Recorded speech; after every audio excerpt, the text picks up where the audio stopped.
अरे भैया आप,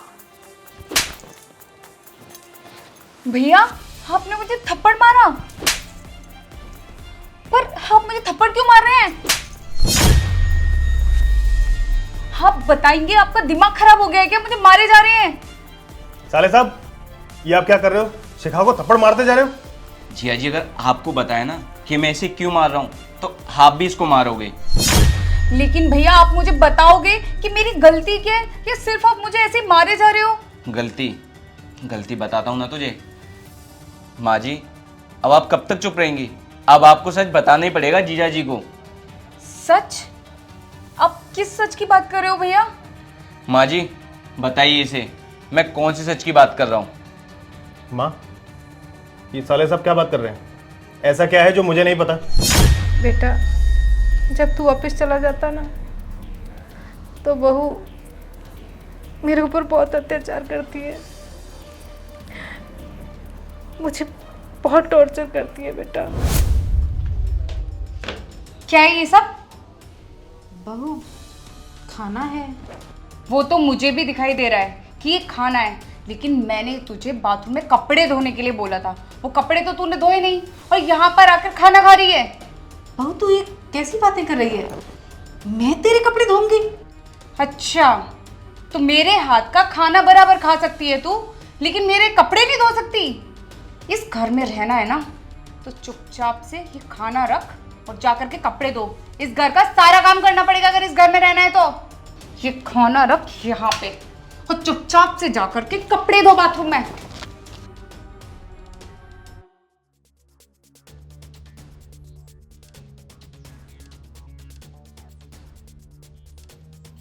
अच्छा, तो महारानी यहाँ पर आकर के आराम फरमा रही है। वो बहुत ज़्यादा कपड़े थे बहू, मैं थक गई थी तो मैंने सोचा थोड़ा आराम कर लूं। आराम करना था?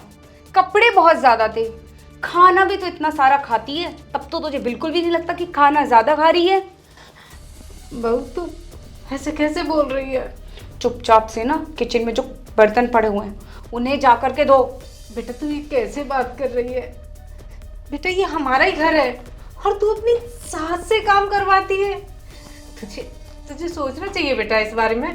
तू कोई देखेगा तो क्या कहेगा कि अपनी सास के ऊपर इतने अत्याचार करती है तू। मेरी बात को ना ध्यान से सुन।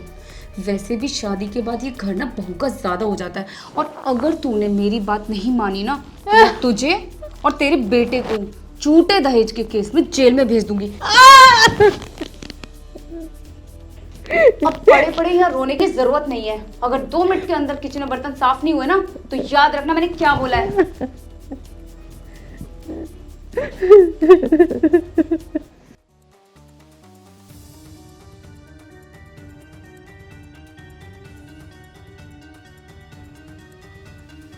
माँ, क्या हुआ? और ये माथे में चोट कैसे लगी हुई है? वो बहू, अरे वाह, आ गई तुम। माँ को ये चोट कैसे लगी? चोट? वो माँ बाथरूम में फिसल गई थी तो बस इसलिए चोट लग गई। माँ, तुमसे कितनी बार बोला है मैंने कि तुम्हें घर का काम करने की कोई ज़रूरत नहीं है। तुम्हारी बहू है ना, कुछ भी ज़रूरत है उसको बोलो। आप कहीं मत जाओ, आप आराम करो। चलिए माँ, कोई बात नहीं, मैं आपके दवाई लगा देता हूँ, चलिए। नहीं बेटा, वो बहू ने दवाई लगा दी थी। ठीक है, फिर आप ध्यान रखिए, कोई भी चीज़ की ज़रूरत पड़े आप बेझिझक बुलाइएगा मुझे, ठीक है? ठीक है। अब मैं फ्रेश हो लेता हूँ, उसके बाद साथ में खाना खाएंगे।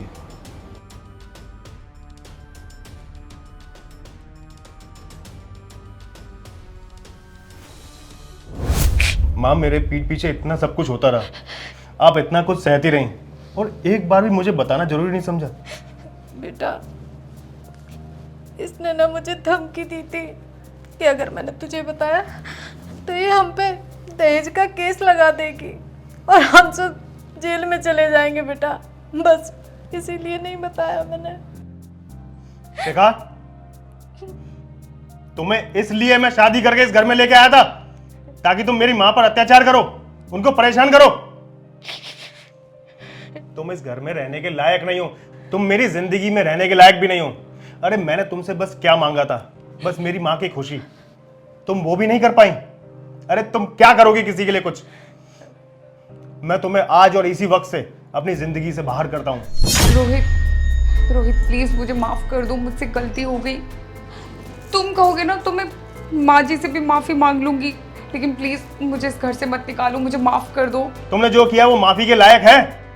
नहीं, तुमने मेरी माँ के साथ अत्याचार किया है, मैं तुम्हें ऐसा तो नहीं छोड़ सकता।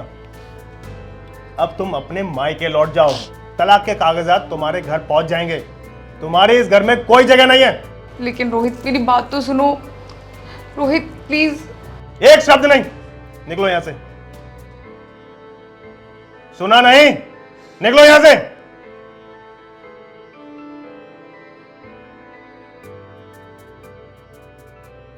बेटा तूने तूने ये क्या किया? मेरी वजह से बहू को घर से बाहर निकाल दिया। माँ मेरे लिए ना तुमसे ज्यादा कोई जरूरी नहीं है, ये भी नहीं। अरे जो बहू तुम्हारा ख्याल नहीं रख सकती उसका मेरी जिंदगी में रहना बेकार है। मैं उसे अपनी जिंदगी में एक पल नहीं रख सकता, और मैंने जो किया वो सही किया। ये लड़की इस घर के लायक है ही नहीं। माँ आप चिंता मत करो, बैठिए आप। ठीक है बेटा।